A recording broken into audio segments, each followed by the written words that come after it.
welcome you to another live edition of The Sports Box, your go-to sports podcast featuring great content, conversation, and your occasional disagreement. Stick around to interact and ask questions.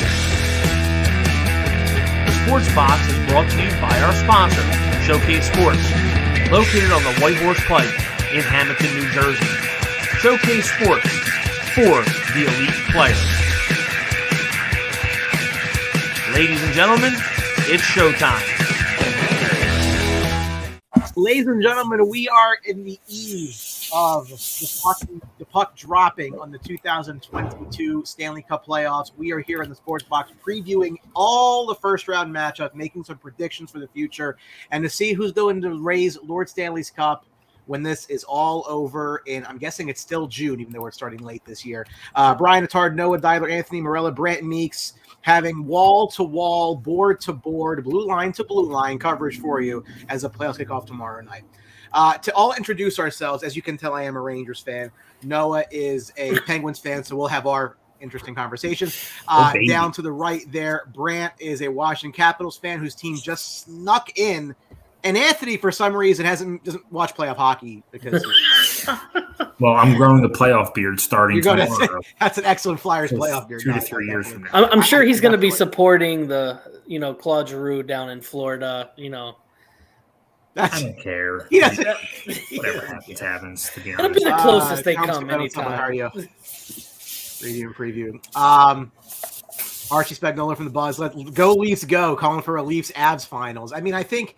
We'll get to the Leafs here. I think Archie might want to get at around one first, where we start making longer term, predictions there for his sake. I mean, he talk about long suffering fans about the Leafs, man. Whew.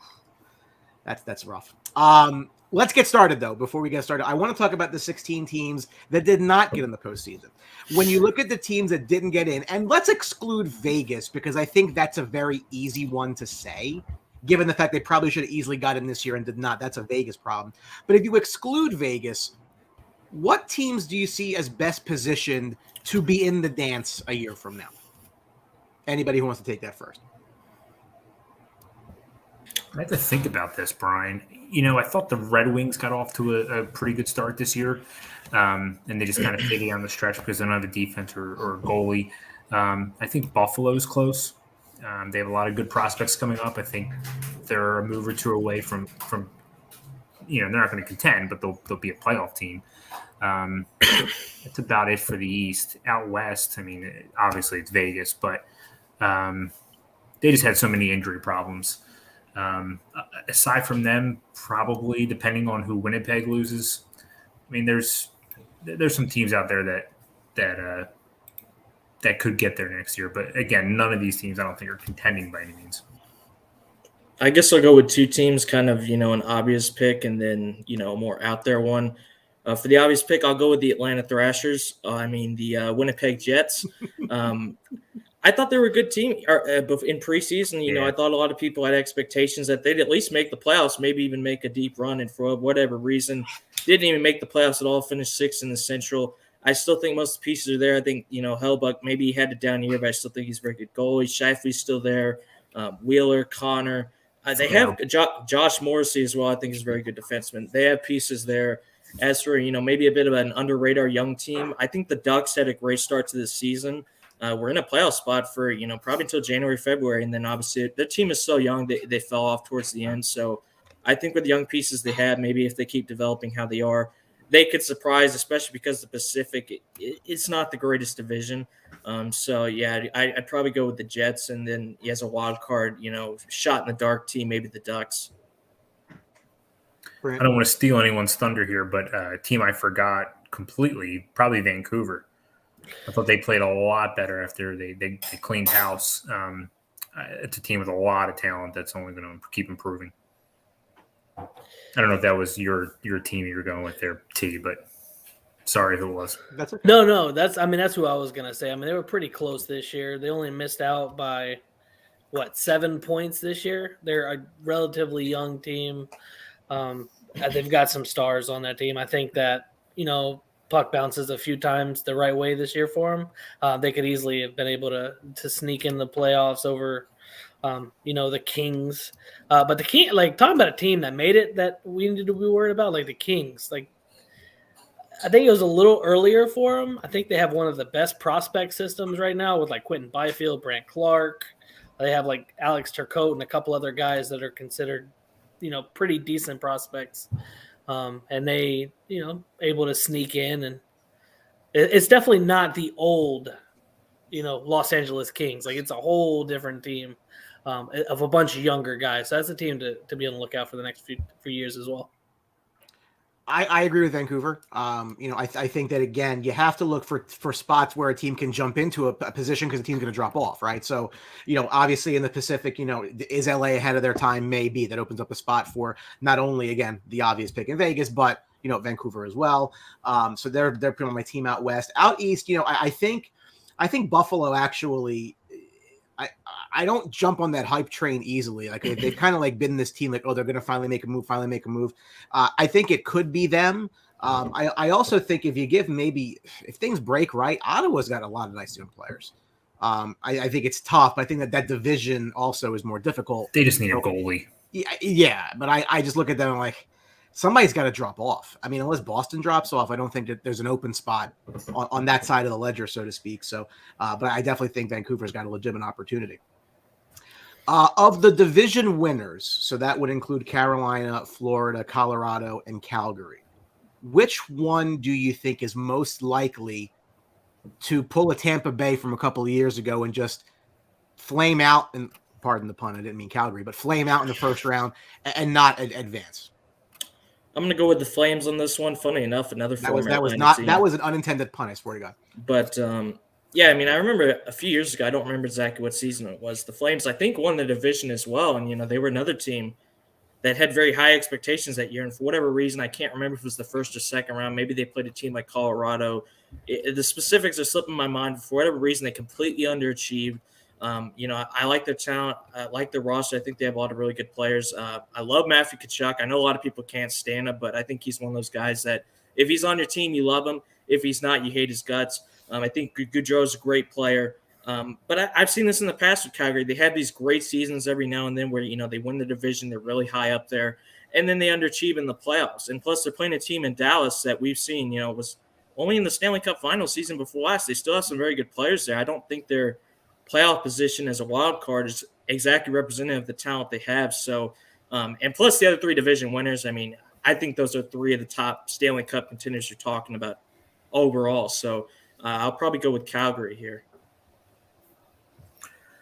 For me, it'd be Carolina. And I know Brian and I kind of go back and forth on this, that he's a little bit higher on Carolina than I am, but they're a team with not a great defensive presence whatsoever.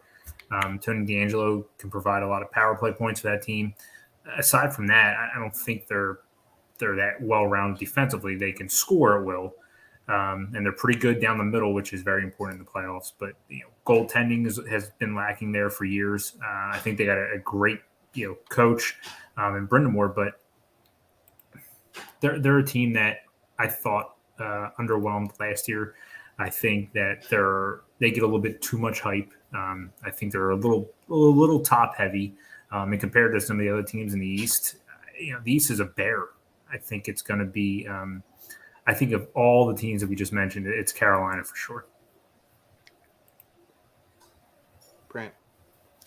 For me, I'm going to go with the Panthers because if you're looking at the matchup against Washington, the biggest issue that the Panthers have is their defense and their goaltending. Now, the one issue Washington doesn't have is their offense. Their issues are also their defense and their goaltending. And so I think you're pitting two strengths against each other, like a strength versus a weakness on both sides. Washington has a tendency to have Bobrovsky's number in the playoffs. Bobrovsky has a sub 900 save percentage in his last couple weeks of playing. Like he hasn't played well. And behind him, you got a early 20s goalie. Last name Knight for the Panthers? Yeah. Yep. And so if for somehow, if Washington can, keep up with Florida scoring, I have seen my team in the playoffs and other teams in the playoffs comes in as the President's Trophy winner, flame out and just not, because offense isn't it's not going to be regular season offense in the playoffs. Teams are going to button down. They'll be able to go against you.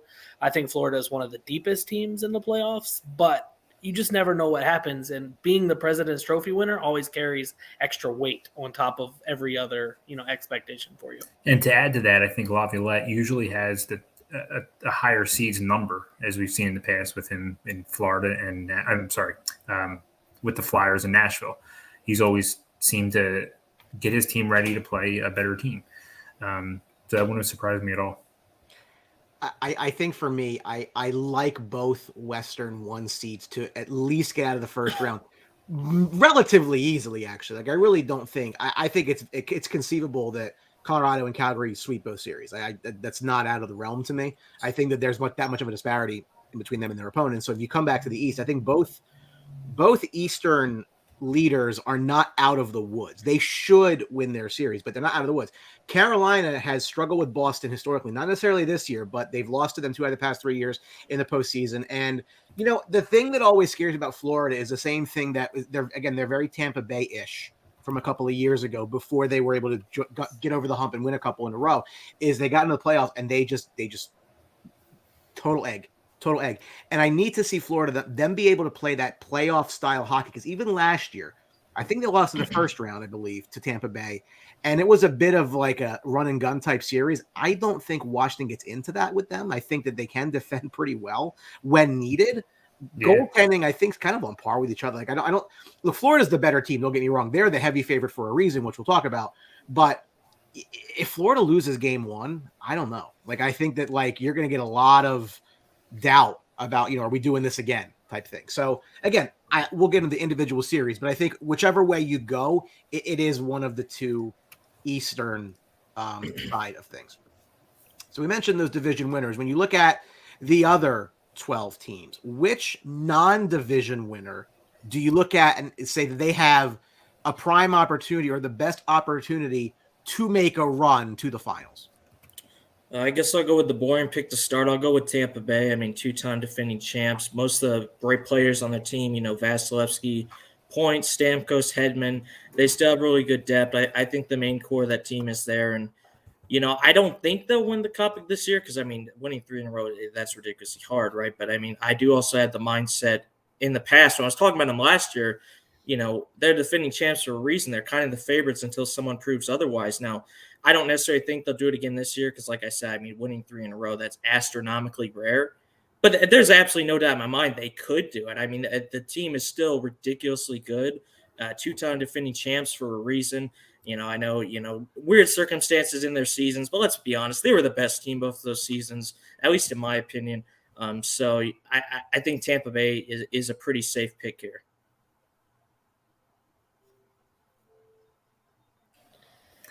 So describe make a run, Brian. Get to the final. Probably going to be one of the Atlantic teams, I would think. It's such a tough division. You have Tampa, you have Toronto, you have Boston. I could see any of them making it. I think the New York Rangers could just because of their goaltending, and they've been playing a lot better since the deadline, as we've discussed many times. I'm just going to have to roll with Boston just because they're a veteran team. I don't love their goaltending this year, but they seem to know how to play the other teams in their division pretty well. And I just hate picking a team out of the Atlantic for these types of things, but I feel like Boston has such a small window. This is like it's now or never with them. I'll go with Boston. Well, keep in mind, if Boston gets by Carolina, they will get the winner of Pittsburgh and New York. Right, correct. Because of the swap over with the wild card. Yep. Brant? I'm looking at this is hard. Like it's got a lot of good options. I'm looking at Edmonton though, because they got the Kings in the first round. Like I said, I think the Kings are a little bit younger. I think Edmonton with Draisaitl and McDavid could. I think they're going to win that series. I think they could win that series pretty handedly as well. But after that, I mean, those guys are two big-time scorers, two big-time stars. Like, they could lead that team. If they get hot, I mean, I could see them making a deep run into the playoffs. I mean, it's the boring pick, but it's the obvious pick, and that's Tampa Bay Lightning. I mean, they've done this before. Last year they were not the favorite to do anything, and I kept saying to everybody, like, don't forget about the defending champs here. Like just they've been there and they've done that, and they have every element, and they continue to have every element to do it again, and relatively a favorable first round matchup if you really think about it, which we'll get into. Hank and Victor from Review and Preview. Hank, how are you? What's up, man? I don't know how you can rule them out. I don't know how you can. I don't know. You can make the case that they're the favorite in that division. I know that they're the 3 seed, and I get that. But until they haven't lost a playoff series in 2 years. Like until somebody takes them down, to be the man, you got to beat the man. To quote Ric Flair, and I would normally agree with you, Brian, but that's a lot of games they've played in the last 2-3 years. That's true too. A lot of games. That's going to take its toll. I mean, they're not all spring chickens. I disagree with that, but I mean, I think it's still a driven team. And again, I agree. To your point, Ant, if Ranger goaltending is Ranger goaltending of old, we've seen worse Ranger teams make runs. So, it depends. A lot worse, but then the conference was also worse then too. Sure. Now it's just such a beast. But you're right. I mean, if Igor plays the way he has all season long, that he can stand on his head and take them all the way to the Cup Finals.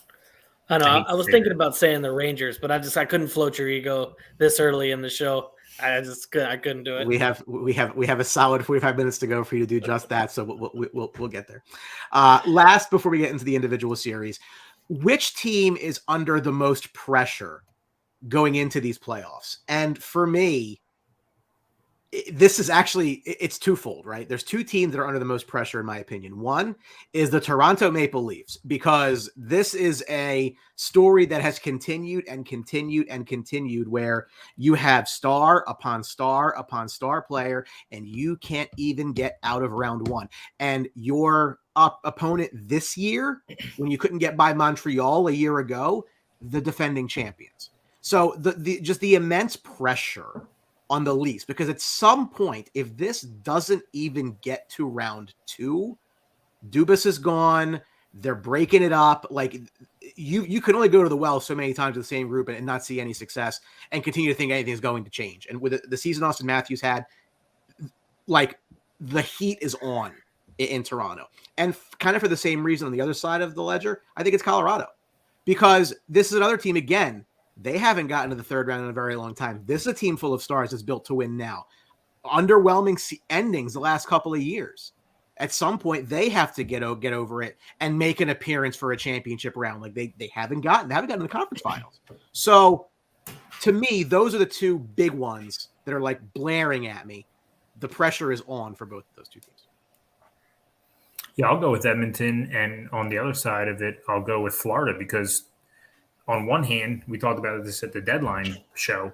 On one hand, Edmonton did nothing to improve their roster. And on the other hand, Florida did everything to improve their roster. So it's like, okay, Edmonton, shame on you for not, and Florida, shame on you for giving up as much as you did to try and do this. But, I think just a lot of pressure with Florida to move on and make a deep run here. They gave up a lot of assets. I think, Quenneville has a lot to prove there as well. You can do it in Chicago, but can you do it with another team? We'll see.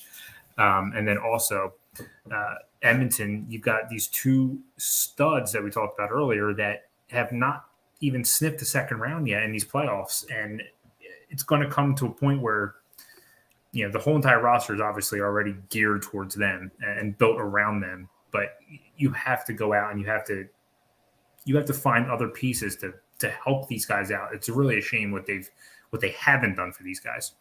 Pressure's on Edmonton and Florida for sure. I'm going to go with Toronto on this one. I think there's some good picks, but I mean, Toronto, the media is ridiculous up there. And look, the Leafs, I'd say they're probably the most popular team in the NHL. Their fans have very high expectations, and they should. With the roster they have, Matthews and Marner, Throw in Nylander in there. They got Jake Muzzin at the deadline. I mean, they have good players. Giordano. Yeah, Giordano as well. They got from the Kraken this season. And look, it was at least, obviously it was frustrating, but when they were like losing to Boston, blowing those series, you could at least understand it because Boston, we've seen since 2011, they've won a cup, they've made 3 finals. But when you do it against Montreal, your biggest rival, I'd say, even bigger than Boston is, a team that, we've seen this year, that was clearly just a Cinderella run because they fell absolutely off the map. Toronto had the better team. It wasn't like with Boston where you'd say, maybe, Toronto, they're just a little ahead of schedule. Boston's a more proven team. That was an inexcusable meltdown last season. And now this season, Matthews, 60-goal season. Marner has another great season. Nylander, 80 points. They finished second in the division, and now they're facing a 2-time defending champs. The media is going to be all over them. The entire NHL is going to have their eyes on them because, let's face it, we know they haven't won since 1967, but they still have the second most Stanley Cups in history. They're a legendary franchise, and they always have their sights set at the top as they should. So I definitely think it's Toronto. They cannot have another meltdown in the playoffs this year. For me, I think the team with the most is going to be Florida. Because they won the President's Trophy. There hasn't been a team since 2013 that won the trophy and then won, the Stanley Cup, and that was, of course, the Blackhawks in 2013. So I think coming in as the favorites, as all this pressure, it's hard. Like I've seen Washington when they were, go run through the regular season, come in as the number 1 seed, and then get knocked out by a Montreal and an 8 seed. Like I've just seen it so many times. So it's that internal pressure. And then 2, I'm going to sort of group teams, like all the teams from Canada, right? I think it was 93 was the last time a team from Canada won the cup. Like all those Canadians. teams are. Yeah, all those teams are going to be taking all that pressure on them to do something. Specifically, Toronto, I think, has the best odds to do it. But Edmonton's going to feel it. Calgary is going to feel it. And those 3 teams, they're going to be feeling this pressure to try to erase that history and win something. And, hockey is Canada's sport. Like, there's an expectation that they're going to be the win every time they play. And I think that pressure is going to be a lot. And I mean, arguably, the shitty part for Toronto is this might be their best team, but this is, I think, their hardest opponent in round 1. So it's the irresistible force meeting the immovable object. We'll get to that in just a second, but I want to get started. You like that? Starting off first, the Florida Panthers are a minus 340 for the series against the second wild card, the Washington Capitals, who are plus 260, odds provided by DraftKings Sportsbook, whether they know it or not. Panthers won the season series 2-1. They won the President's Trophy with 122 points in the regular season. For Washington, it's the same fate. So Alex Ovechkin scores the 50 goals for the 8th time in his career. And they're going to need him if they intend to, give a fight to the Florida Panthers, who are the prohibitive favorite in this matchup. Brent, this is your team. You talked a little bit about the matchup with Washington. Again, Florida might not have the largest fan base, to be fair. I mean, their games look kind of like Islander games a lot with nobody there. But look, this is an absolute bear of a team. 58 wins in the regular season. But we know when the clock strikes 12 tonight, the game changes. So really the hard underdog in this series, not the biggest underdog of them all, but the heart in this series, where do you see a weakness? Do you think that it's a fait accompli that we can just pencil in Florida in round 2, or can Washington give them a fight? For me, I think Washington could give them a fight. Like I said, it goes back to, they've been known as the cardiac cats down the stretch just because their defense would have lapses during the game. And if Ovechkin is at 100%, it's going to change the series. Of course, he had that non-tripping call, which I think was complete bullshit, into the boards, hurting his shoulder. So he missed the last 3 games, hasn't been at 100%. But if he's healthy, let me preface this. If he's not healthy, easy Florida's going to make it to round 2. Ovechkin is the heartbeat of this team. Like if he's out there, he provides energy, he provides scoring. Obviously, he takes players away from the net.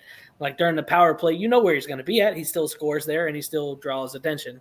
But for me, if he plays, the biggest thing for Florida is their defense and their goaltending. Bobrovsky has struggled.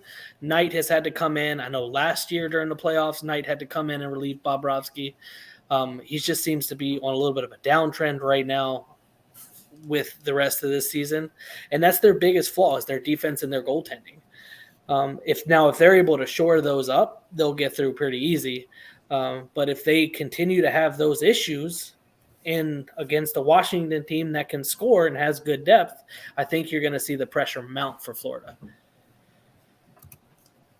Yeah, it really all depends on how the series starts off in the beginning.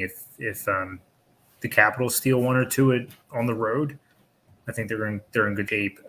If they go down 2-0 early, I think it's going to be a clean sweep. I don't think they match up well with Florida.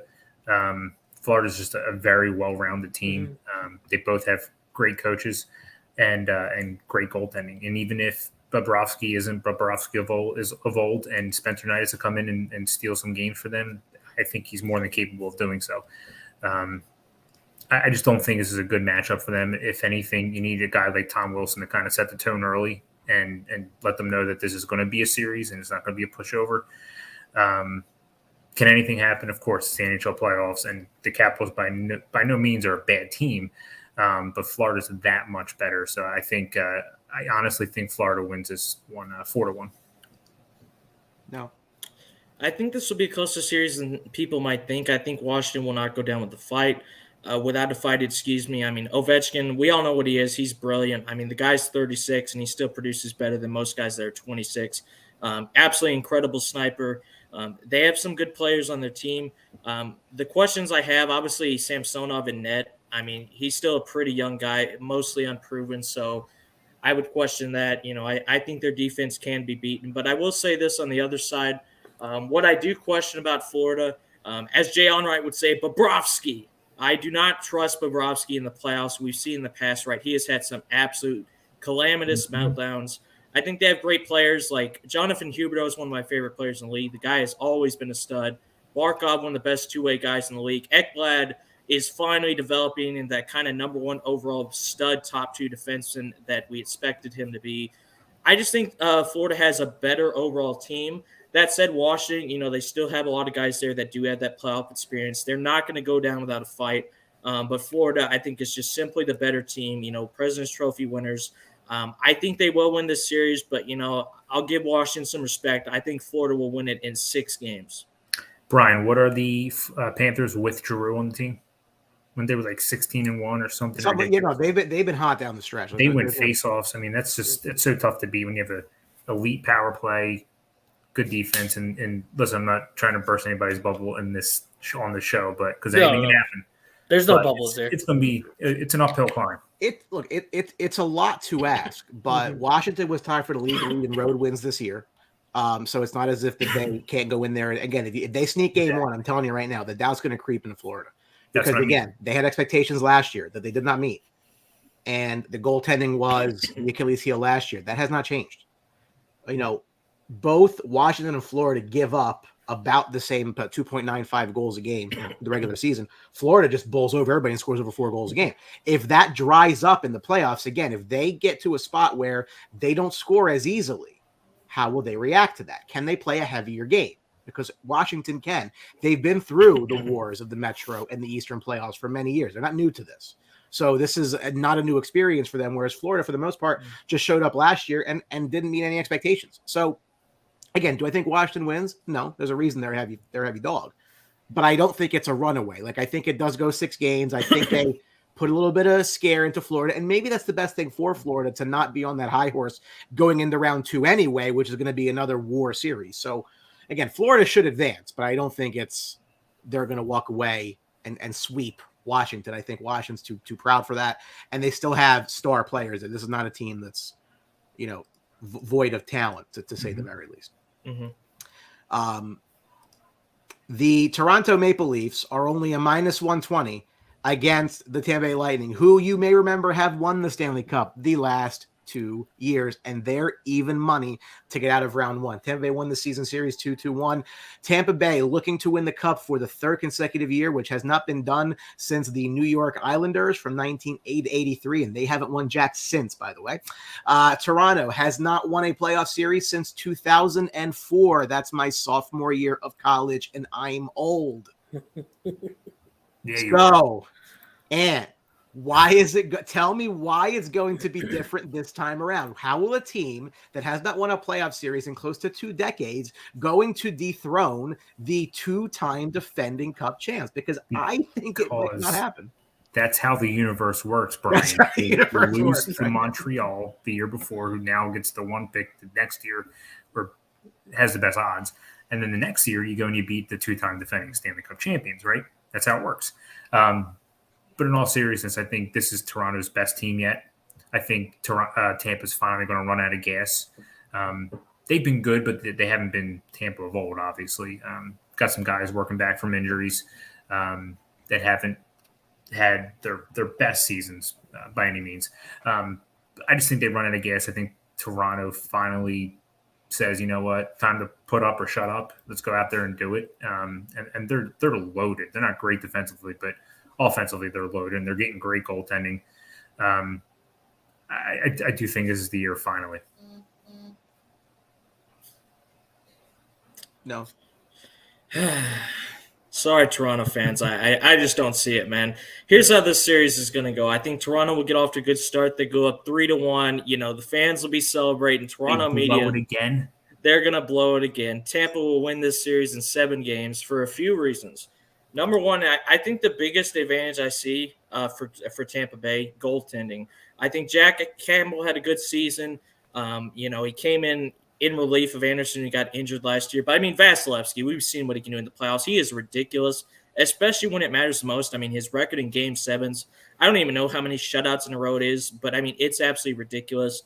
Tampa, I think, has the firepower to match Toronto, even though I think Toronto, they have great players, but the problem with Matthews and Marner, we've seen them have great regular season in the past. When it gets to the playoffs, I don't know what it is, something in their nerves, they crack. I'm not saying that'll happen again. I think they'll have a little bit better time this time around. I think Nylander, he was one of their best players in the playoffs last year. I think he'll chip in. But, I mean, Tampa Bay, 2-time defending champs, they still have, most of their key guys there, Hedman, Stamkos, Point, Kucherov. Their depth is great. So, unfortunately, I hate to say it. I would like to see Toronto win because, I do feel a bit sorry for their fans, at least the ones who aren't, absolute dickheads, which is a lot of them. But Tampa Bay, they just have the experience. Toronto, there's something in their psyche. I don't know what it is. I think it'll go to 7. I think it'll be one of the closest series on the docket. But I'm going to pick Tampa Bay to win this one in 7 games. That city might burn. I'm here for it. They might burn. I tell you what, real quick, just to kind of piggyback off of what you were saying, I think the steadying presence for Toronto this year is going to be a guy like Mario Giordano. I think that was just a huge pickup at the deadline for them. They haven't had that veteran presence in the past. I think he's going to help calm those young guys down. It's just I can't even talk about how big of an impact that's going to be. I mean, I can, but I won't go into great detail. For me, I'm actually going to go with the Toronto Maple Leafs on this one. I think they're going to take it in either 6 or 7 games. I mean, their biggest flaw coming into the series, this is their confidence. If they're able to get some scoring going early and build up some confidence, I think they'll be able to put it together. That's going to be the biggest issue going against a team who hasn't, back-to-back champions. It's going to be hard, 1, in their mind from the past failures, and 2, just knowing who you're playing. But I think they'll overcome it. I think they'll get it in either 6 or 7 games. I think Toronto will finally get that big monkey off their back and make a little bit of a run in the playoffs. Of the playoff teams, the team that had the most goals per game allowed was the Toronto Maple Leafs. 19th in the regular season. I'm telling you right now, if Tampa wins game 1, this is over. Because they will fold like a cheap suit, because that's what they are. They are fancy. They are uber talented. I love half their team. But when you put them in a postseason series, they do not have killer instinct and they cannot close. They were up 3-1 on Montreal last year, and Montreal sucked last year. I don't care how far they got. They sucked last year, and they could not close. Am I salty because it cost me money? Maybe. But at the same time, this is not even Montreal. This is the Tampa Bay Lightning, who have not lost a playoff series since getting embarrassed by the Blue Jackets 3 years ago. This is not the team that Toronto wanted to face in this spot. If they go in there and win game 1 at Air Canada Center, whatever the hell they're calling it now, well, I think they're calling it now, whatever. What I'm saying is that it's all up here. There is nothing wrong with their talent. They are just head cases, and they can't get out of their own way. If they lose, I'm telling you right now, they lose game 1, the media is going to come down on them. Oh, same old Leafs, and they will not be able to get by through that. I am picking Tampa to win this series because I think it's exactly what happens. Could I be wrong? Absolutely. Toronto's a very, very good team, very, very talented team. The playoffs are a completely different animal, and I just do not think that they're built to go very far. And again, they get by Tampa. Okay. Oh my God, we won the first round. Here come the Florida Panthers. So it's just like that's a hard road. It's a very hard. I mean, the whole Eastern playoffs is it's a gauntlet right there. That is a hard road. So I'll be over to the Metro side of things. The division-winning Carolina Hurricanes are minus 115 against the first wild card, the Boston Bruins, who are still minus money at 105. This is very, very, very tight, especially how good Carolina was this year. Hurricanes swept the season series 3-0. I believe it was 16-1 in goals. It was pretty much a drubbing in those 3 games. Both teams, unlike Toronto, finished top 4 in goals against. Boston has also taken Carolina out 2 of the last 3 years. No, I'm going to start with you here. So when I looked at this number, I'm like, wow, that's all Carolina is minus what? This is they're calling it dead even, basically. And I don't think it's dead even. I think this is not the same Bruins. I think that the goaltending is not at all, and you mentioned this, not at all what it's been before. Yes. And yet this is where the betting public has it. And it's very confusing to me, who's rooting for Boston heavily in the series for my own personal reasons. Yeah, this is an interesting series. When I look at Boston, I'm kind of surprised they did as well as they did. Obviously, Rask retired, so they kind of went back and forth between Linus Ullmark and Jeremy Swayman most of the season. I think their goaltending is definitely a massive question mark. Obviously, they still have the forwards. I mean, they have that top 3 of Marchand, Bergeron, and Pasternak, which is incredible.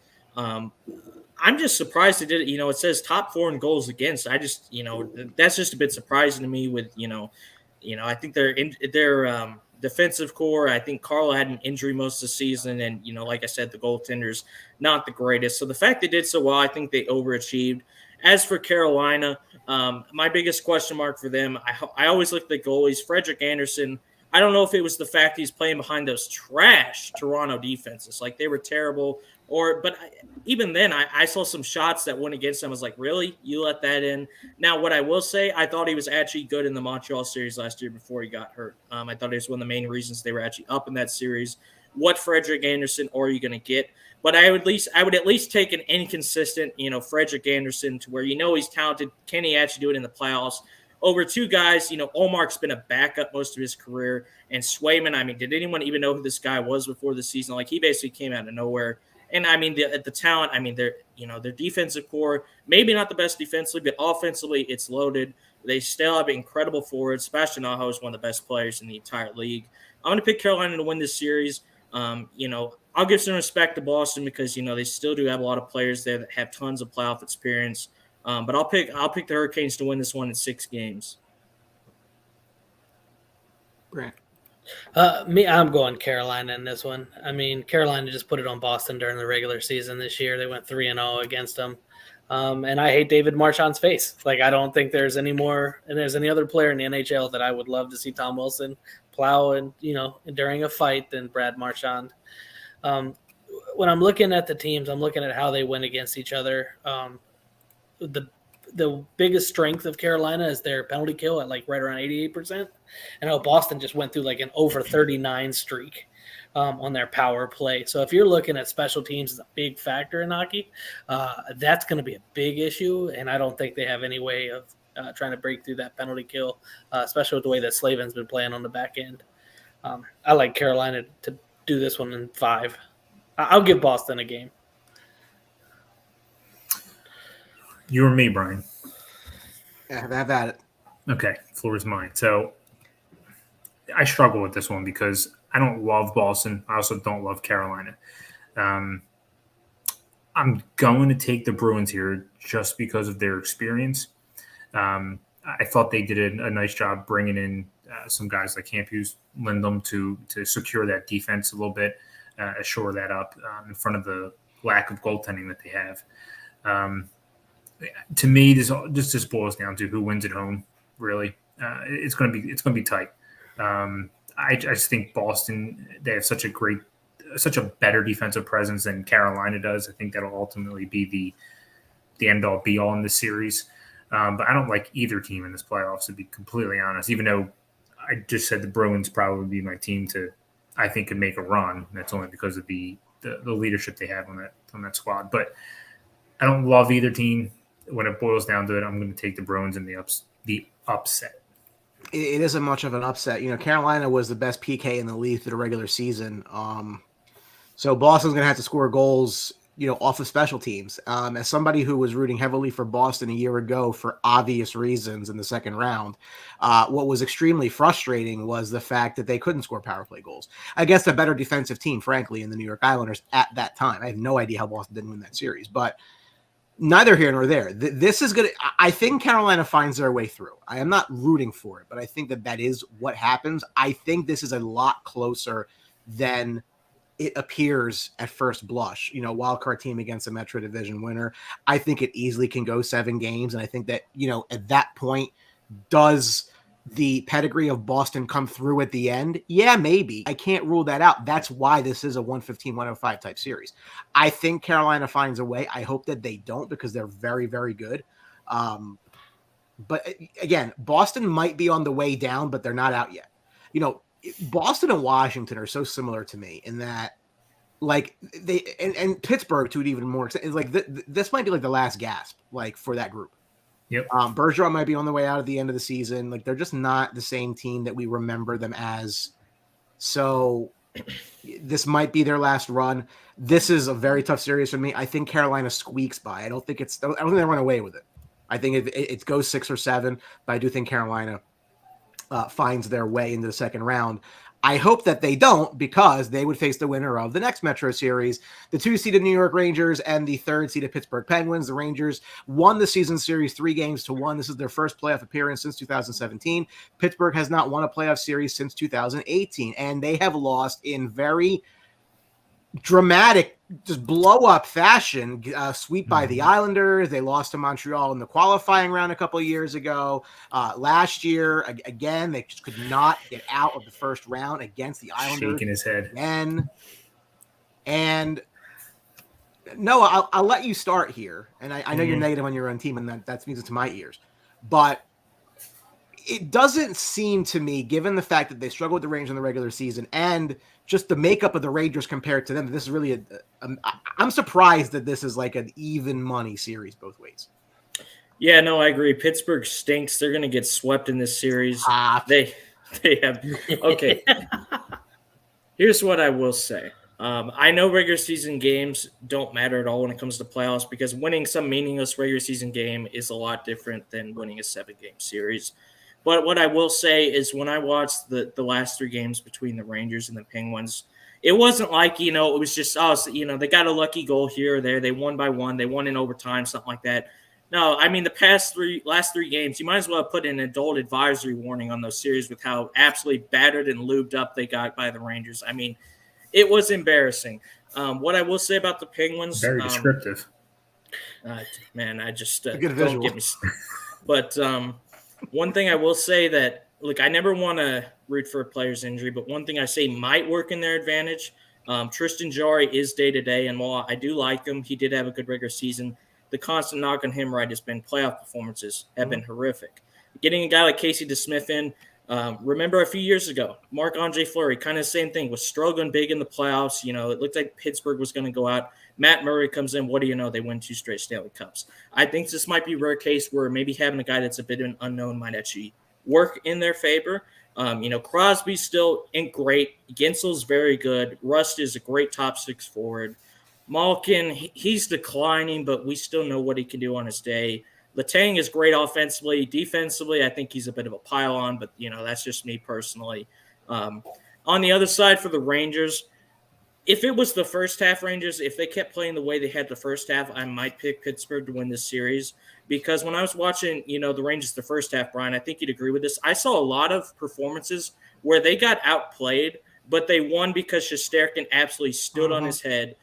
And since the trade deadline specifically, I've seen their defensive metrics and all that have just gone absolutely through the roof from bottom 5 in the league to top 5. They're playing their best hockey at the end of the season. I hate to say it, unfortunately, but, I thought they'd win the last 3 years against opponents they were clearly better than. I don't think that's unfair to say at all. Just absolutely humiliated every year. So I don't exactly have a lot of confidence against a team that I think is better than them. Unfortunately, I think the window is closing. So I'm going to pick the New York Rangers begrudgingly. Unfortunately, they're going to win this series. I'll be very generous. Realistically, I think they're probably going to win in 5. But I'll be generous and say Rangers in 6. Brant, you hate both teams. I do hate both teams, but there's no player I hate too. more than Sidney Crosby. the crybaby Crosby. Jesus. I don't know if that dude could twist his ankles skating and manage to blame Tom Wilson or Ovechkin for it, the ice being not flat. That's just personal. But no, I'm looking at this. Tristan Jarry, from what I read today, is going to be out at least the first 2 games recovering from the broken foot, and I think that's huge. I know the power play has been a little bit on ice. The Penguins haven't been able to score as well, and it's like you said a little bit ago. It's Washington, Boston, Pittsburgh. They're getting old. And unfortunately, it's going to be time for younger teams to step up, and New York did that this year. I know we expected them to get a little bit better. I don't think anybody expected them to get better at the pace they got this year. And I'm looking at goaltending in this matchup, and Shesterkin's just so much better than what Pittsburgh's going to put out, especially with the Smith in goal the first couple games. I think this could easily be a sweep, but I'm going to give the savvy vets from Pittsburgh at least 1 or 2 games. I think probably 5, maybe 6, but for me, it's New York's to lose. The pressure is on them as the expected team to move forward, which could work in Pittsburgh's favor. If I could just cut in real quick here, Brian, you do know someone who before the season said the Rangers would finish 2nd in the Metro and their goalie would win the Vezina. So I do have a lot of confidence. He looks very much like you. Very similar facial features. So, Is it you? Yes, it is. Yeah, I think you hate both teams. The one thing that you all touched on already that's working in Pittsburgh's favor is backup goalie playing. I think helps their structure defensively, because usually when the backup goalie's playing, for whatever reason, they tighten up defensively. That's every team. So you kind of do have that going for you, plus the experience Crosby, Malkin, Gensel, all those guys have had throughout the years, Letang. But I just think they're older, they're slower. I think New York has a lot more speed. They have much better goaltending. They have a hate to say this because I know Pittsburgh's won 2 cups already, but I like their coach better as well. He's a better fit for everything that New York wants to do. But they're a younger, faster team. This is a big moment for them. They haven't been there, especially the younger guys. I know Kreider's been there. But by the way, it's a reason why I don't like Carolina, because they have too many old Ranger defensemen. But anywho, they've really shored up the defense. I just think that it's probably going to take 5 or 6 games as well. I'm kind of on board with you guys there. But I think New York eventually wins it. So I'll put my fan hat on and backwards just for this series. Yeah, don't be a homer here, Brian. No, so this is what it's going to come down to, right? So the Rangers' power play is very, very good, but Pittsburgh's penalty killing is fantastic. Best in the league. Best in the league. they're also the second least penalized team in the league. So is that a chicken or the egg type thing? Like, do you allow the least? Are you so good in the power play because you do not allow that take that many penalties? Or are you that good in the PK because you don't take penalties? Or is it because your PK is actually very good? The Rangers have relied on their power play a lot throughout the regular season. So the difference here is going to be if the New York Rangers can score goals 5-on-5, they are going to win this series with relative ease. I don't know that they're going to be able to score goals at 5-on-5 because they really haven't consistently done that the entirety of the regular season. Now, having said all of that, Noah, you alluded to this, the night and day since the deadline. And that's not necessarily because of who they added, but the fact that who they added was NHL level talent. They haven't been able to get that bottom six really set the entirety of the year. I mean, they spent the offseason getting tougher to play against, which can really work in their favor in the postseason run. I'm not disputing any of that. But again, I think if you look at rosters around the league, I'm not trying to be a homer here, but they have everything. They have top end scoring, they have defensemen, and they have an elite goaltender, the elite goaltender in the playoffs, who's probably going to win the Vezina. Credit to Noah for calling it because I wasn't that bullish, but again, the Rangers have gone further with worse skaters than this group. And if the goaltending can lead them there, and Hank said that Igor's technique is better than his. If anybody's going to know that, it's Henrik Lundqvist, right? So I am not putting him in rarefied air just yet, but this is going to be his first stab at it. He's owned Pittsburgh for the most part. Even the game that they lost was 1-0. So he's in their heads too. He waved at them after the last shutout. Like, he doesn't care who these people are. The difference with Pittsburgh to me is, yes, Crosby had 31 goals. Malk is not who he used to be. Jay Gensel is a superstar. Jay Gensel, 40 goals, 44 points. I mean, he's the guy that worries me more than anybody. If they can defend him, everything else will fall into place. They can't take dumb penalties, which, again, there's always the shtick of Pittsburgh gets the calls because of the Crosby and everybody else. If they give that team power play opportunities, they will put in the net. There's no question about it. I do think the Rangers win this series. I think it's in 6 games. I don't think the regular season means nothing to me. The Rangers need game 1. I think if the Rangers get game 1, things kind of set after that. If they don't, again, it's a young team who's not been there before. How do you react to that? I think the Rangers top to bottom are the better team. And I think with the backup goalie, not that it mattered a couple of years ago, who was the guy, Noah, that came in and played out of nowhere? And they beat the Rangers anyway. It was like 2016. They beat them in 5. Who was that goaltender that year? Do you remember? Oh my God. What year was this? It was 2015-16. Oh, they played the Rangers in the first round. It was like some idiot, like a third-string goalie even. Vokoun? I feel like I remember. I don't remember. It was literally like, when I'm going to look it up now, he's like, who the hell is that? A no name. I tried to block out that series, Brian. I mean, they did win it. I must be thinking the wrong. I'm thinking of when they lost to the Rangers in 5 games. Jeff Zatkoff. Oh my God! Don't even get me.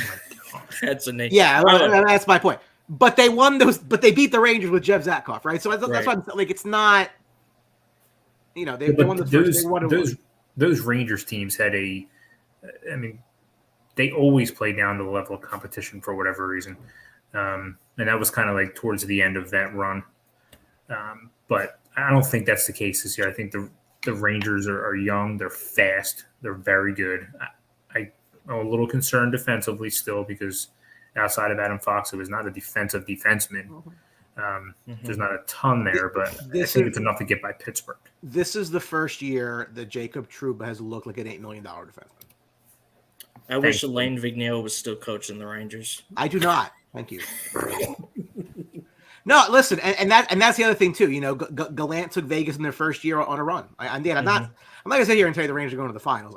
I'm also not saying that they're not, because again, as much as they can, as much as the East is war, that opens up the door realistically to about 7 of these teams.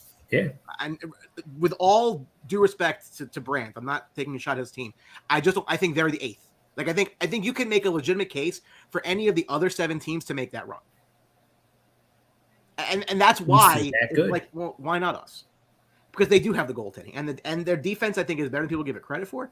And they're deep. Look, Andrew Kopp was a hell of an addition. I give Drury full. Like I had my doubts. All right, who look really good on this team right now? Pavel Buchnevich. Okay, let's just call it what it is. I mean, that was a bad trade. Did not work. It is what it is. GMs do scoring make goals. bad trades and picks. Listen, sometimes. I think they traded him because they thought they would never be able to sign him, and they didn't want to let him walk for nothing. Yeah. For nothing. I get it. Or be in a situation where right now, could they have sold him off at the deadline? Absolutely not. They couldn't have. There's no way. You can't sell that to your family. Now let me ask you a question. If you could go back and pay the price that Florida did for Drew, would you do it? Would you have done it? Well, I mean, what was it? Owen. It was a bunch of nonsense, right? It was Owen Tippett. 23 first and Tippett. Yeah, I mean, who's the Ranger equivalent to Tippett? Grafsov? I don't know. Not even. Yeah, no, and again, they could have taken the full contract. It wouldn't even have mattered. I mean, there was some other pieces in that. Yeah, I would have done that just because. I mean, again, you can make a run here. Again, this is not the best iteration the Rangers will have. It's probably their best chance from a Stanley salary cap perspective. They'll figure that out at some point. Someone will end up going and they'll figure it out. But this is their best cap situation before Mika's deal hits and before Fox's deal hits. Other than that, they're going to only get better for the next 2 to 3. So I'm not going to be horribly upset if they lose. If they lose this series, I'll be a little disappointed because I think they're the better team. Not because they lost. Yeah. Because I think they're the better team. But we'll see. I mean, I think no reason to lose. Pittsburgh is coming, and we talk about this, Noah. Like at some point, the rebuild's got to come. Yes. And with a 34-year-old Malkin who's not even signed for next year, with Ron they can keep band-aiding this thing, but at some point the wheels are going to fall off. Oh, don't remind me that we have Ron Hextall, man. Don't get me started. Oh man, he has the right intentions. It's just, they'll be fine eventually. But if management lets him do what he needs to do, there's nothing to worry about. We will swap over to the western side of things, and the biggest favorite in the first round is the Colorado Avalanche. They are minus 650 Holy shit. to wipe the Nashville Predators off the face of the earth at plus 450. The Predators actually won the season series 3-1. Figure that out. We talked about the stresses of Toronto not going anywhere. Colorado has not gotten past round 2 since I graduated high school. What will help them at least get to round 2 this year is UC Saros is out with a high ankle sprain. This could mean the entirety of the series. So David Rittich is going to have some problems with the vaunted Avalanche offense. I'll start here. Look, this is Colorado in 3. Like, I don't really think this is a question mark. I don't care whether they're in the regular season. I don't care. Colorado is going to make some noise this year. And if not, what do you do? This is like a if not now, when type thing for Colorado because everything's in their favor. Landeskog should be back healthy. This is a very easy first-round matchup for them with the backup goaltender, which really think about Nashville. I mean, it's a goaltending story, right? It's Saros is right after Rinne. Like they keep that lineage going. I don't see a prayer for Nashville here. I just don't. Yeah, neither do I. I mean, like you said, 3. I think it's going to take 2 games. Colorado is just they're loaded, and to go off your point, if not now, when you're probably going to lose Kadri in the offseason. But you do have a good young defense coming up as well. B-Rom's in there for the playoffs, so I know he was back halfway through the year anyway, but he's healthy. This is arguably their best chance. They have a really good defense. Cale Makar's an absolute stud. He goes perfectly with the rest of that team. It's just such a well-rounded team, and I feel bad for Nashville because they've made a pretty decent move from where they were a year ago. I mean, they're having breakout years by 34-year-old Matt Duchene, or however old he is. I don't even know. Yeah, he's not a young kid. Forsberg had a great year, as he usually does, but even more so than the year before. Yossi had an amazing year. They got rid of Ryan Ellis, so that seemed to help. Lucky us. But no, I think this is Colorado's best chance. I think they finally go all the way, and this one will be quick. Colorado has to break through. I mean, plain and simple, no more excuses. Nashville, they snuck in the playoffs because Vegas absolutely collapsed down the stretch. One of the most embarrassing misses in playoffs I've ever seen watching hockey. If your second best player on the team, not named Roman Yossi, is a 45-year-old Matt Duchene who randomly had a 40-goal season, Like, I'm sorry, I don't have a lot of hope, especially with Saros out. The thing always with the Predators, right? They have never had a very good offense. They are built around goaltending and defense. If their goalie is out, or even if he plays and he's injured against an offense like Colorado's, that's going to be detrimental. All the players we can go throughout. Cale Makar, Darcy Kemper had a good season this year. McKinnon, Rantanen, Landeskog, another guy as well. How about Nazem Kadri having a career year this year? 87 points, very impressive. You know why, right? Nice trade by Kyle. He's a free agent at the end of the year. It's funny how that happens, isn't it? Nice trade by Kyle Dumbass once again over in Toronto. But, Colorado, they're going to sweep. I mean, Nashville just doesn't have enough. And Colorado, they're overdue. Like, they can't just, like, win it. They need to get into the conference finals and probably the Stanley Cup finals. They have the talent. They have just sorely underachieved. Like, last year was pathetic. I think they're going to have a chip on their shoulder. And, unfortunately, poor Nashville, they're going to be like the abused stepchild or whatnot. When the dad comes home, he's drunk, needs someone to wail on. Colorado's going to sweep Nashville. Ooh, that's a sweep. That's big. The Avalanche lost 6 of their last 7 games coming into the playoffs. That's not inspiring. Don't get me wrong. I think they win the series, but I think the Nashville Predators have nothing to lose. All the pressure's on Colorado, and I think that's going to play a little part, especially in the first couple games until Colorado can sort of settle themselves. I don't think Saros is going to be healthy at all during this series. If he plays, if he is playing, he's probably going to be at a limited percentage. And the fact that looking back to regular season, Nashville played them well. And I think those will take it to at least 6 games. I don't know. There's just a lot with how they stumbled down the stretch. Colorado should make it easy. They should, but it's not always how it works, right? And like I said, I think Colorado will win, but the way they've stumbled into the playoffs, I think that's something to watch out for as the series starts to unfold. I think if it goes past 5, it's just a huge letdown for Colorado, in my opinion. I mean, I think they need to get out of the series. Well, I think they need to get out of the series early and just be fully rested because they're going to face the winner of Minnesota and St. Louis. And this is going to be an absolute war. Probably of all the series in the first round, this is going to be the must-watch as far as knockdown, drag-out. Like, these teams are going to go after each other. Minnesota's minus 150 for the series. Blues are plus 130. They swept the season series 3-0.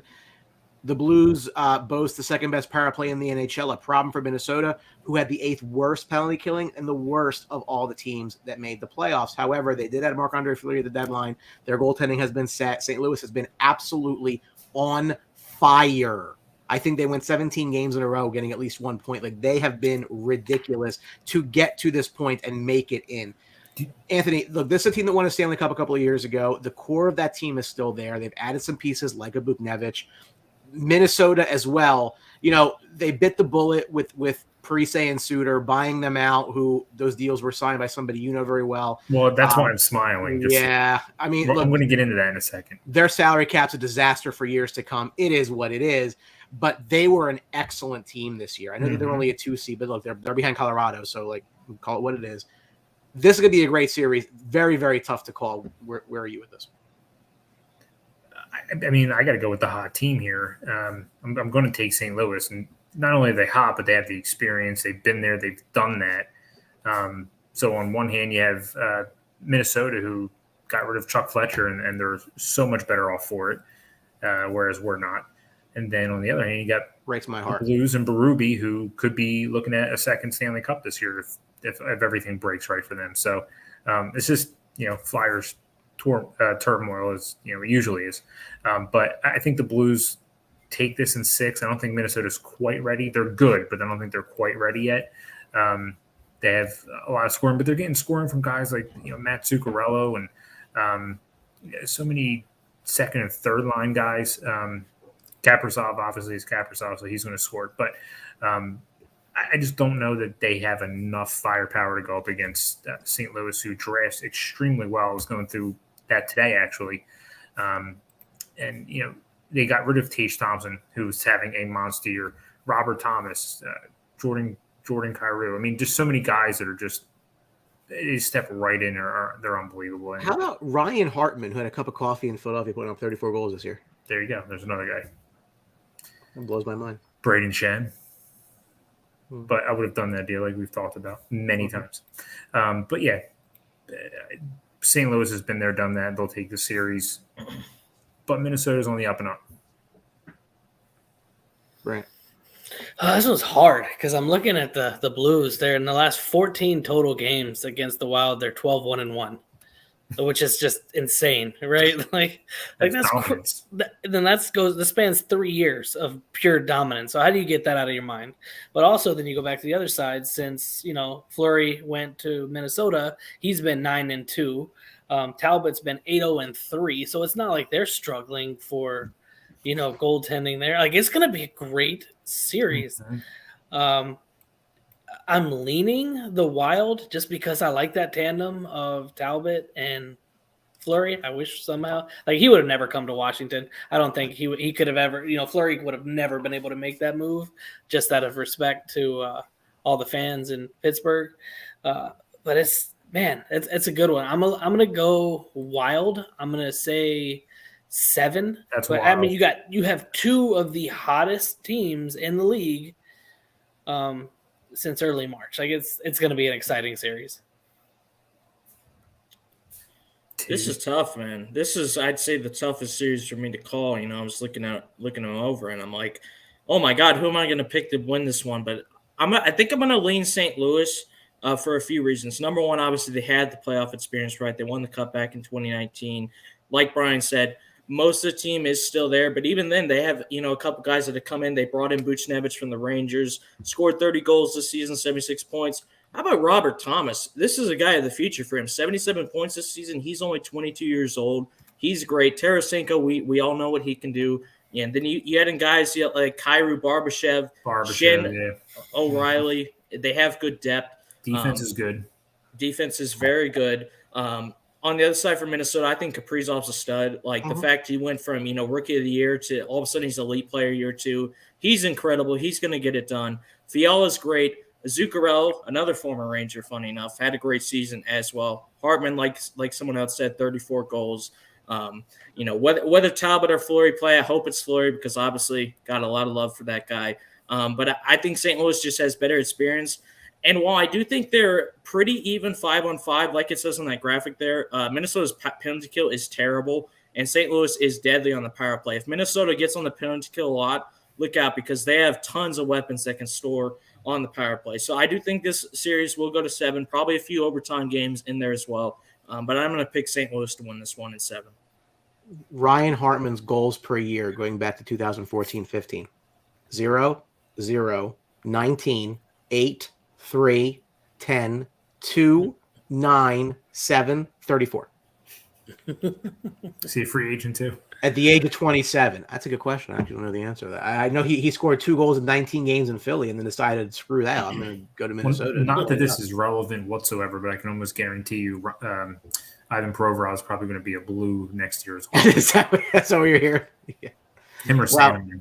And again, look, the winner here faces Colorado. And the reason I think Colorado might have an easier way of it is because this is war. And I think that whoever's coming out of it wounded. And they're not. This probably goes 7 to me. I mean, I'll edge St. Louis in 7. I don't love it. I think this is the hardest series of all to call. And despite the fact that the Wilds are a bigger favorite. In the Pacific Division, the Calgary Flames are minus 300 against the first wild card, the Dallas Stars, at plus 235. Flames win the season series 2-0-1. Calgary boasts 4 players with 35 goals or more. Dallas, 44 of their goals have come from Jason Robertson, Roop Hintz, which I spelled incorrectly. I will fix that, and Joe Pavelski. I think I autocorrect. So this is not quite Colorado, Nashville, but I don't think it's that far off. I mean, Calgary, for example, a team that also has struggled in the postseason, the better Calgary team has lost in this spot, but I think Dallas might just be happy to be there with this team. I've had no business getting into the postseason, but Calgary, again, the scoring, I mean, the renaissance of Johnny Gaudreau, ironically enough, in a contract year, 3 guys at 40 goals is legit. I mean, I don't think we've seen that too often. This is a very, very good team. They're not Colorado level, but nobody talks about them because it's Calgary. Nobody cares, but they're a good team. I don't know that they're good enough to make a long run. They probably make their way to the conference finals, but I think they get it. They get through Dallas here relatively easily. Possibly a sweep. I'll give it 5. Yeah, I agree with you 100%. Calgary's loaded. Defensively, they're okay. They're not great, but they're not bad either. And I like Hannafin. I like Anderson quite a bit.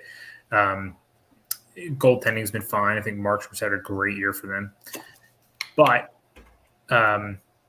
Dallas is also sneaky. They have some guys who have a lot of experience as well. Sagan, Pavelski, as you mentioned down below. They went to the Cup Finals a couple of years ago. Right, exactly. So that's another team that has been there. Didn't do that, but has been there.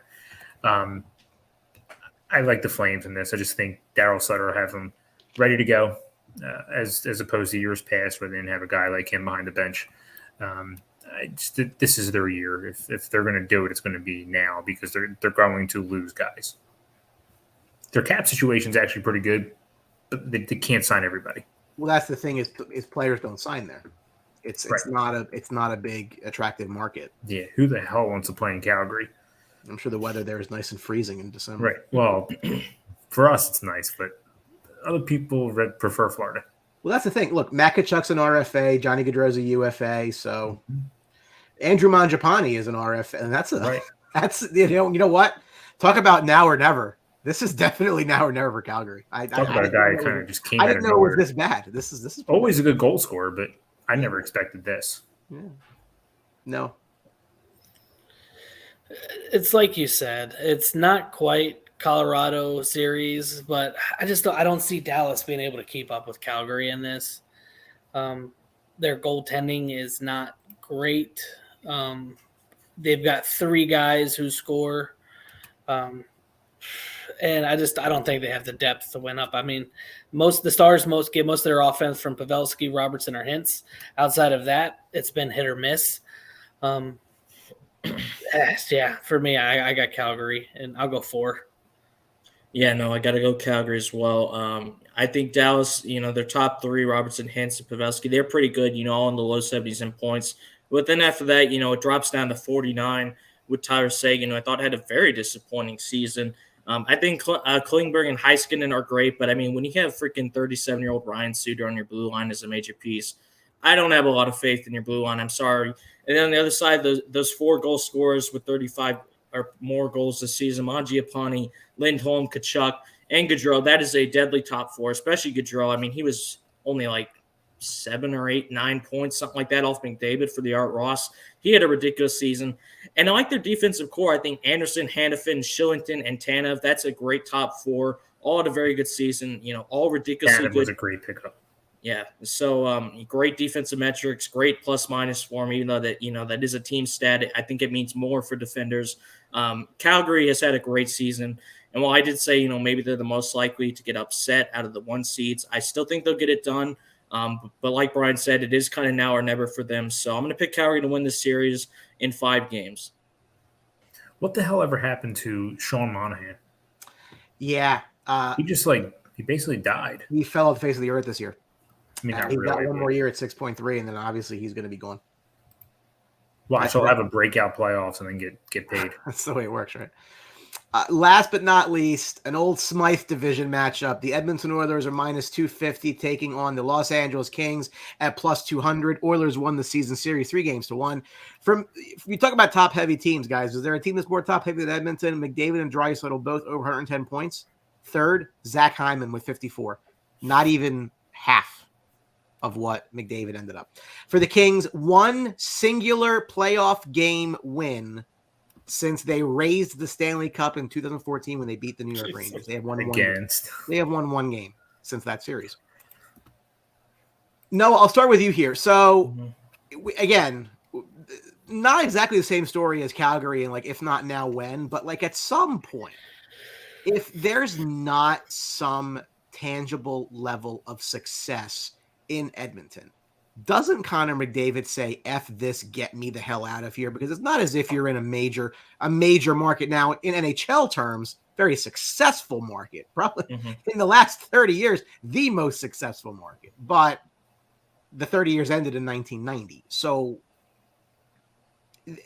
this team, I think, needs to make a run here if they want to remain viable and not have their star players demand they want out. Your take. No, I absolutely agree. This might be, a bit of a homer take, but I'll compare it to the Penguins. I think McDavid and Draisaitl are this generation's version of Crosby and Malkin. I think that's how talented they are. Maybe even better offensively, because Draisaitl, look, on any other team, like 95% of teams, he'd be the number one center by far. Like, he is ridiculous. It's just he's on the same team as Connor McDavid, right? But they're both great players. But at some point, like, you got to put up or shut up, man. You cannot keep losing. What was the farthest they got? The second round when they had that absolute collapse. Like, was it the Ducks? I can't remember. So. I'm gonna look it up now. But other than that, it's just been terrible. Their defense and goaltending has repeatedly let them down in the past.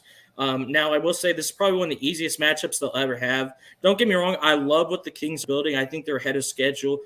Their prospects are great. They have a lot of young guys coming up like Brant Clark, Quentin Byfield. I know Velarde had a crap season, but I still, former first round, I still think there might be something there.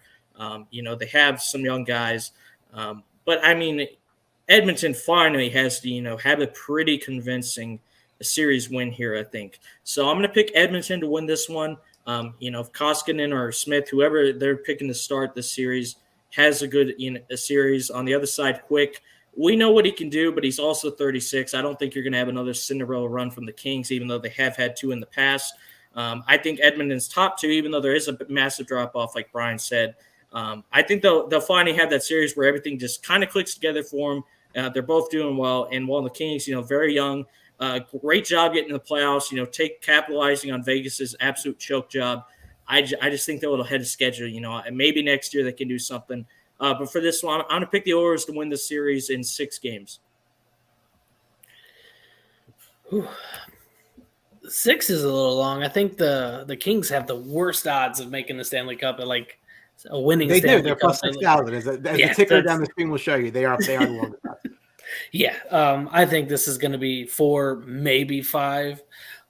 Edmonton, I think, is just going to put it on them. The Kings are young. I think they're sort of like the Rangers were last year getting in. Like, they didn't really belong, but they had a good enough season. But, next year, the year after, I think the Kings will be more dangerous. The issue, though, is like when you got right here, you got McDavid and Draisaitl both over 110 points and Hyman's third with 54.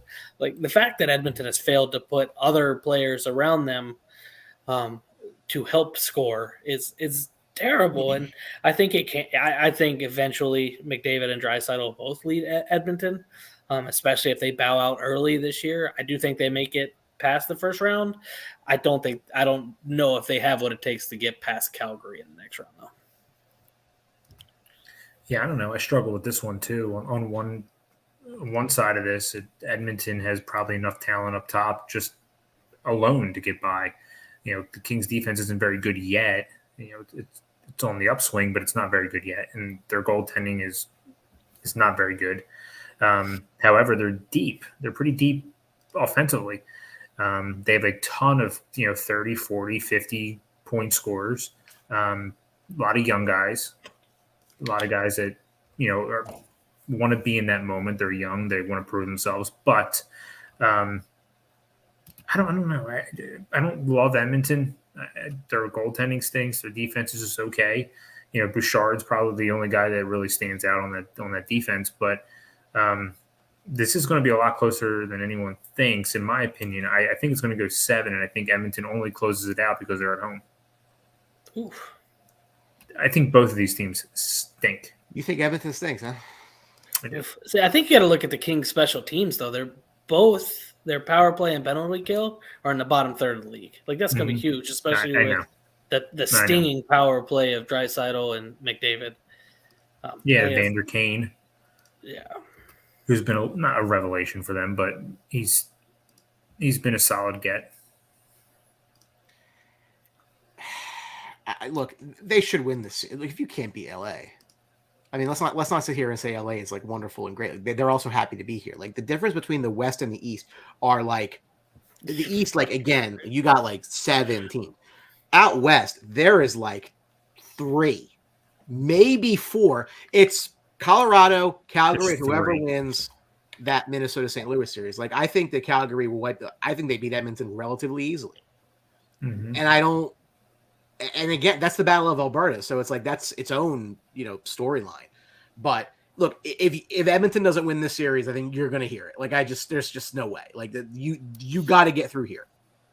You got to get through here. If you lose to Calgary, people are pissed, but they're not like breaking apart pissed. They'll be breaking apart pissed for this because you're way better than LA is. You just are. You have way more talent than this iteration of LA. In my opinion, I think Edmonton has to win this series, or heads will roll in Edmonton. LA will be there soon. Yeah, but we're not here yet. That's what I'm saying. No, absolutely, right. It's a little early. So a lot of guys that are like, "Hey, we're here. Like, let's do this." Right. And I want to start with you here. So I want to know who's in your Final Four and who wins the Stanley Cup. And I want to ask you first and foremost. So you picked the Rangers and you picked Boston, which means you have the Rangers playing Boston in round 2. So I'm very curious who you have coming out of that group. Rangers. So you have the Rangers in the Final Four. Good. Mm-hmm. That makes me. I've said that from the get-go. 6 to midnight. Fantastic. Go ahead. And then the other side. Well, your Final Four. Give me your Final Four and who you got winning it all. Florida and New York. Okay.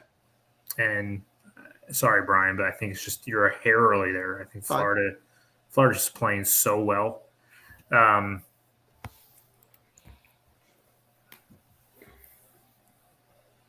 to think. I don't think it's going to be.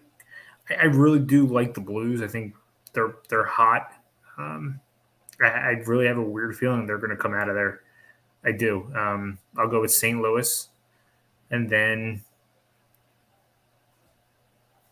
it would be Calgary. That's it. St. Louis, Calgary, and then New York and Florida. Who beats who in the finals? That's really tough. I'll say Florida beats St. Louis. Panthers over Blues. Noah.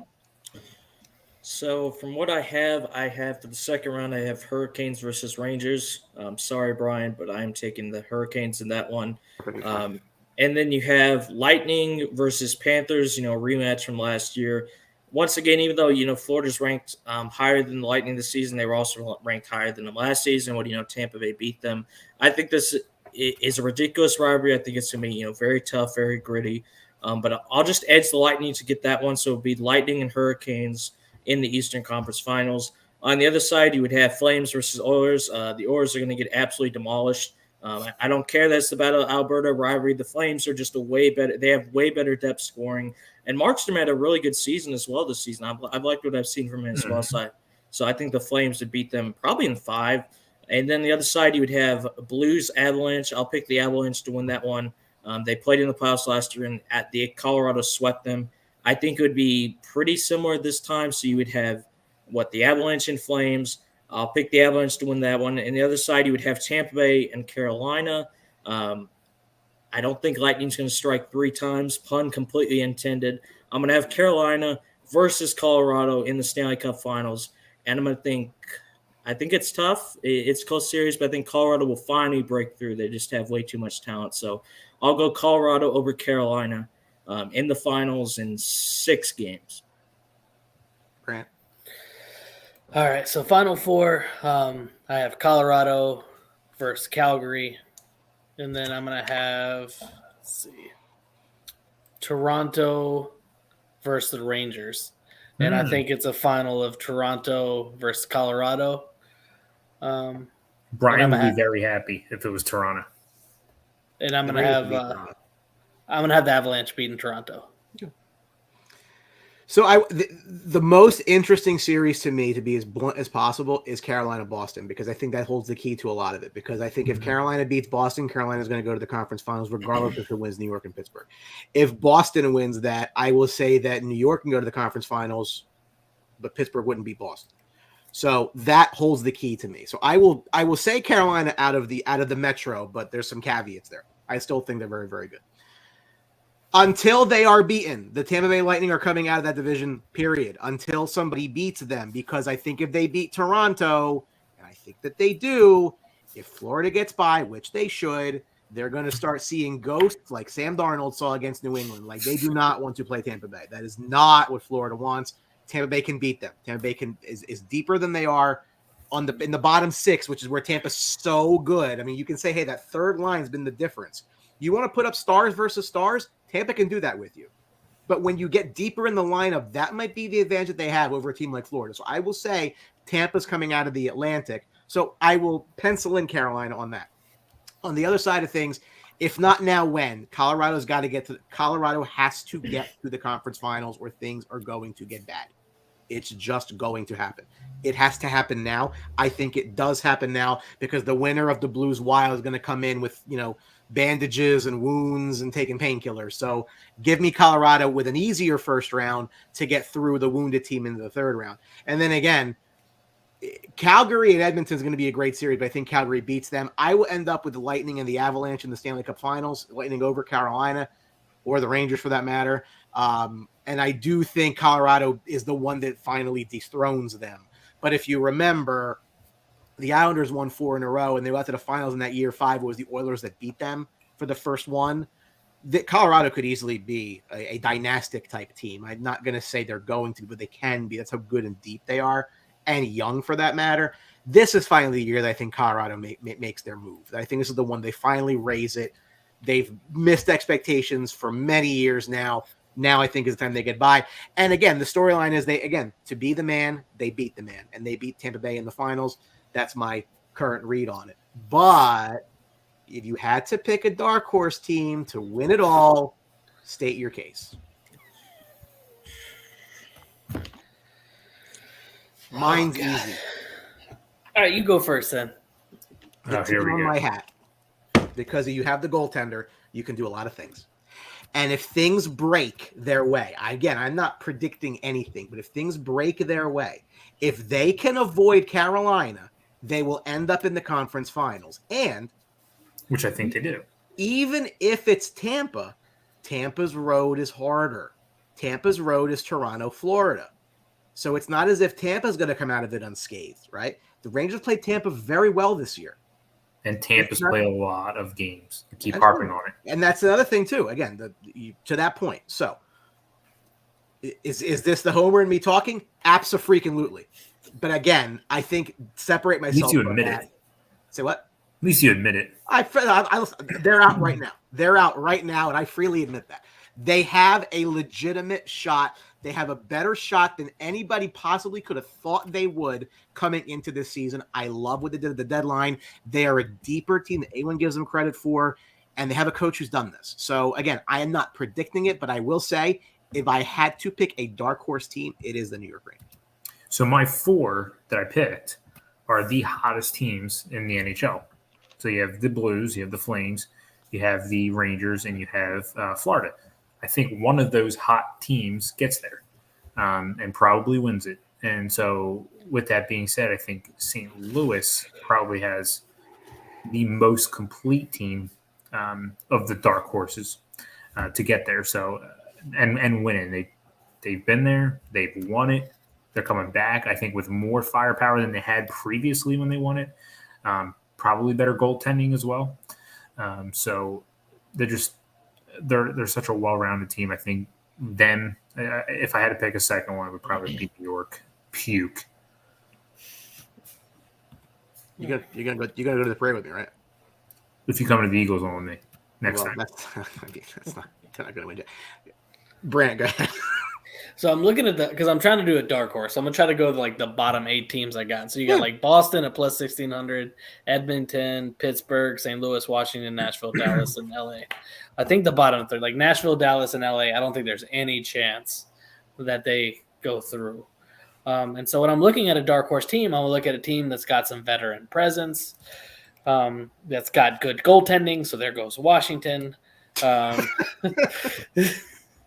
So we don't got that. Honestly, if I'm looking at these bottom teams, Boston or Edmonton, and the bottom 8 are Boston's got that savvy veteran. Like you got Pasternak, who's up there with the best goal scorers in the league.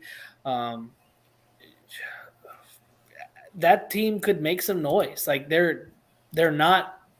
don't seem as old as like Washington and Pittsburgh does at this current time. Like they seem like they've got a little bit more youth on their rosters.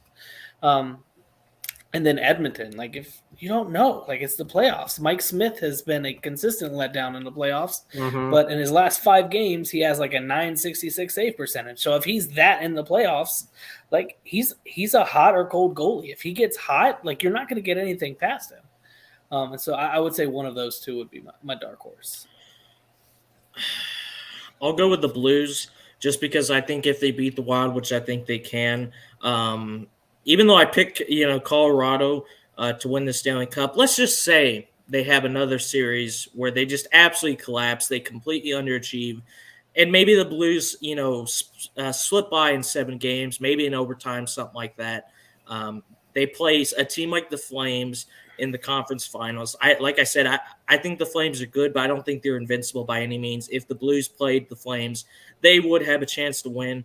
And then they get the finals, maybe it's something like Carolina. Maybe Frederick Anderson completely craps the bed again like he did a couple times in Toronto. Maybe they squeak it out. Obviously, not very confident on that. But at the same time, did anyone really expect them to win back in 2019 where they were bottom of the league by January? So, you never know.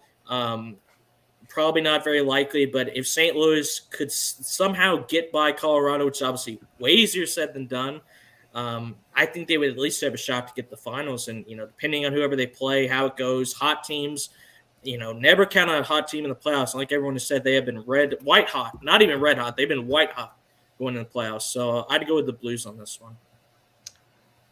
Conn Smythe Award. So I have the odds here, and this is an interesting piece here, right? So I'm gonna take this down here. So if you think, right, if you think that the Rangers are going to find a way to the finals, right?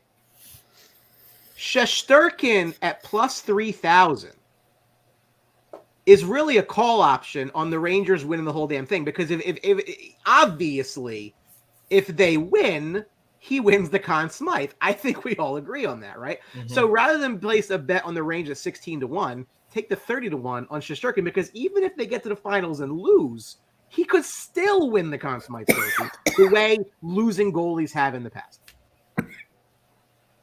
I like the value. I like that as an option. Interesting. Do you agree? Yeah. Well, yeah. It looks like the other top teams, if they win, looks like they're going to be heavily reliant on goaltending for the most part, such as Tampa, Calgary, Florida. I don't see any Capitals on this list. This list is biased to me. Wow, what's that tell you? Oh God, it's gonna be. Man, I'm hoping for a miracle. Yeah, that's not bad there too. I like Hedman. I like Kachuk.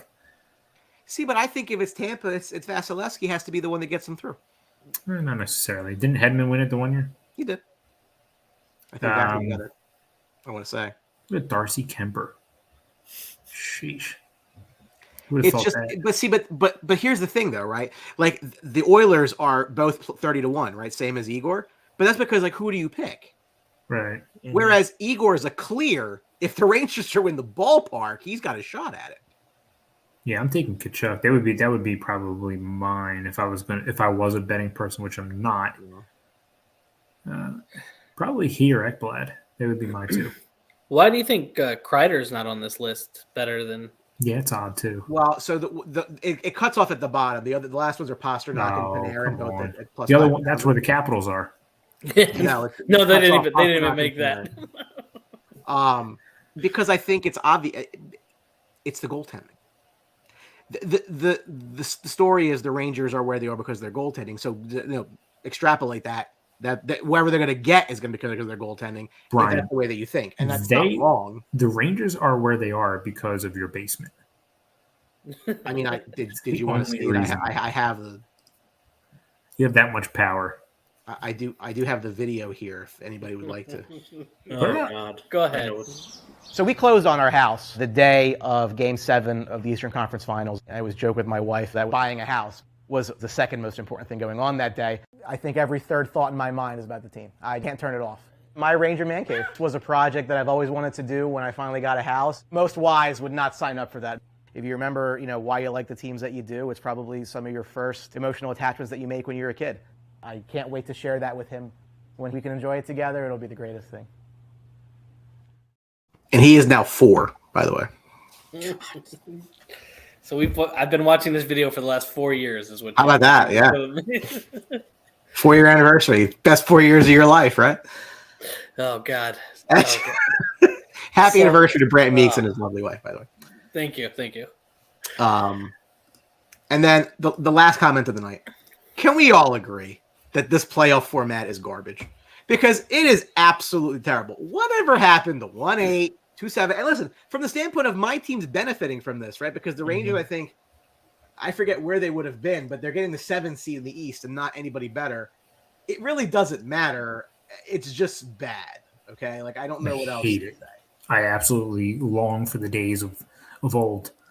Love the old playoff structure. It was so good. And so it's what's not broken. If we were doing it correctly, the East match would be Florida, Washington, which it still is, Carolina, Pittsburgh, Toronto, Boston. Too bad for Toronto as well, and Rangers, Tampa. Oh, you guys caught a break there. And then out west, Colorado, Nashville, which it is. Yeah. Minnesota, Dallas, which would be funny for the Dallas Beagle, Minnesota. Calgary, LA, Blues, Oilers. That'd be an interesting series, Blues Oilers. The old playoff system was fine. I don't know what was wrong with 3 division winners get in, 1 through 8 classic. When they went to the 4 divisions, I think it just screwed everything up. I think we've seen a lot of cases where there's a second round matchup that is more important than the conference finals. That's just usually how it goes. Yes. Look at the Atlantic. A team like Toronto or Tampa Bay, cup contender is going to go out right away. They get fudged every year. Yeah, no, that's just how it's been in the Atlantic. So if Washington, if it's Florida, Toronto, that's the 1 versus the 3. How about Washington is a 100+ point wild card team? Now I don't know how that how they would work out in the old system, but when we saw the Metro, everyone's well above 100 points. It's just crazy to me. There's a delineate right now. Maybe the haves and have-nots in the East are vast. And I was lambasted for saying the Islanders wouldn't make the playoffs, and here we are. And it wasn't close. No. Washington couldn't win down the stretch with Ovechkin hurt, and it still wasn't close. I hate to see the Islanders. I hate to see the Islanders struggling, man. That breaks my heart. Yeah, really does. Fuck those guys. My heart. You have to worry about us. We won't see us in the playoffs for quite a while. Yeah. We are irrelevant. But you're still going to watch, right? You're probably going to be rooting against the Rangers to spite me. Of course. And I'll be rooting for us to lose every year. I'm not going to be rooting for you, Brian, but I'll be watching. It's terrible. Any last thoughts before we wrap up? Are there going to be any shows between now and the 6th? 6th of May? Probably not that I'm going on. So I'll go ahead and give a shout out to DJ J Rock. It has been on the 6th. It'll be a year since he has passed, and we haven't had any. That's fun. It's crazy to believe when that happened. That day was just freaking insane. But I was going through Facebook this morning, and they're like, "Oh, it's coming up." I'm like, "Geez." I still, look, he in sports box lore, he will live forever. War over there in Minnesota, guys. That's right. EAGLEL Eagles, baby. I know he used to break his balls for that, but you hate to see anybody. He would have been very happy after the weekend the Eagles had. He would have no idea anybody who the Eagles drafted. Maybe it's possible, but he'd be happy. Oh, they're so good. He'd be happy. Be very happy. Rest in peace. Yeah. No parting words from me. It was a pleasure joining all of you folks for this. Definitely looking forward to doing it again in the future for the NHL draft. Yes, the drafts are fun. And a special shout out to Garth Patrick, who again fell asleep during the Brian. for the third straight year. Big shout out to my co-host Garth Patrick. Brian, you would have no idea how many times he's fallen asleep before our shows as well. But thanks for having me on. Once the Penguins get eliminated, I'm going to be watching Mario Lemieux, Jaromir Jagr highlights from 91-92 to make myself feel better. Well, look, once they get eliminated, I have 5 reasons to celebrate, 91, 92, 09, 16, 17. So it is what it is, man. Gotta look for the positives. And the Braves are looking good. The Falcons took a receiver, Oh, God. Don't get me started on the Falcons, man. Yeah, you just had to ruin it. Brian. The Braves won the World Series. Brian, we should promote that we're going to the NHL draft and then not go. Nah. Do you think you could get us passes into the NHL draft? I mean, I've been to the NHL draft. Like, could you get us media passes? I've been with you. That'd be... Right? Yeah. I don't know if we're that big. Brian actually had his picture in the Philadelphia Inquirer With the Stanley Cup. Of all people, they picked him. And then the newspaper put my mug on. That's why newspaper declines. Sharp. Probably, man. Sharp decline. Picking people like Brian. I kid. Anyway. Guys, enjoy the playoff. Right. Obviously, we'll be doing some coverage on the Sports Box. Thank you to my guys from Blue Truth who are watching tonight for little Ranger help. We obviously appreciate that. Let's go. I'll be at Game 2 on Thursday night. Hopefully, another win. Hopefully, they would have won Game 1 as well. That's what's most important. But on behalf of Garth, who could not be with us, hope that pillow was nice and moist from your drool.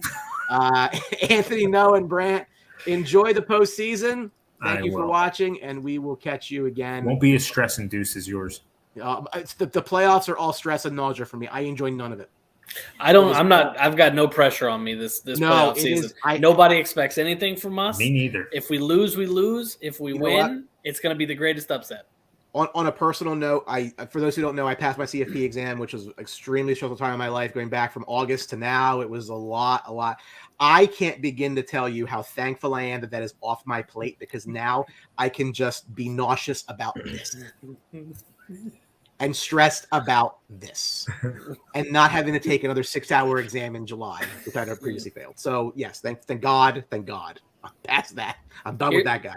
Here's to hoping for Rangers Capitals Eastern Conference Finals matchup. Dude, I would love to play Washington again. I mean, listen, tell you what, like some of the best Ranger moments from the run that they had. They were from against 12 through 15. We're going through Washington, right? And just you must like if I was near you, Brent, you would have punched me in the face a half a dozen times because of the Brad Richards goal and the Mark Stahl goal and the Ryan McDonough goal and the Stepan goal. Like all of those things were it was great hockey. This is why hockey is the greatest sport of them all, because the playoffs are like nothing else. Anything can happen. It is constant. When I say it's stress and nausea, I mean every word of that. All I'm going to worry about at work all day is the game. I'm going to watch the game, and I'm going to be very, nervous. I've watched you watch games. It's not good. No, it's not. However, I'm sorry for your loss, Brian. We didn't lose yet. No, I'm talking about fantasy hockey. Oh, yeah, whatever. We're the Buffalo Bills. Had to say it. We're the Buffalo Bills, man. Best team every year. Get to the playoff, get to the finals, and screw up. It is what it is. All right, gents. Well, you enjoy your night. Enjoy your playoffs, all of you. I'll be watching from a very deep, dark corner. I mean, a week from now, me or Noah will definitely be out. Yeah. Brant probably will be out. So. But you're saying there's a shot. Telling me there's a chance. I am. There is a chance. So, all right, guys. Take care. Good night. Go Rangers. All right. Have a good night. Thanks.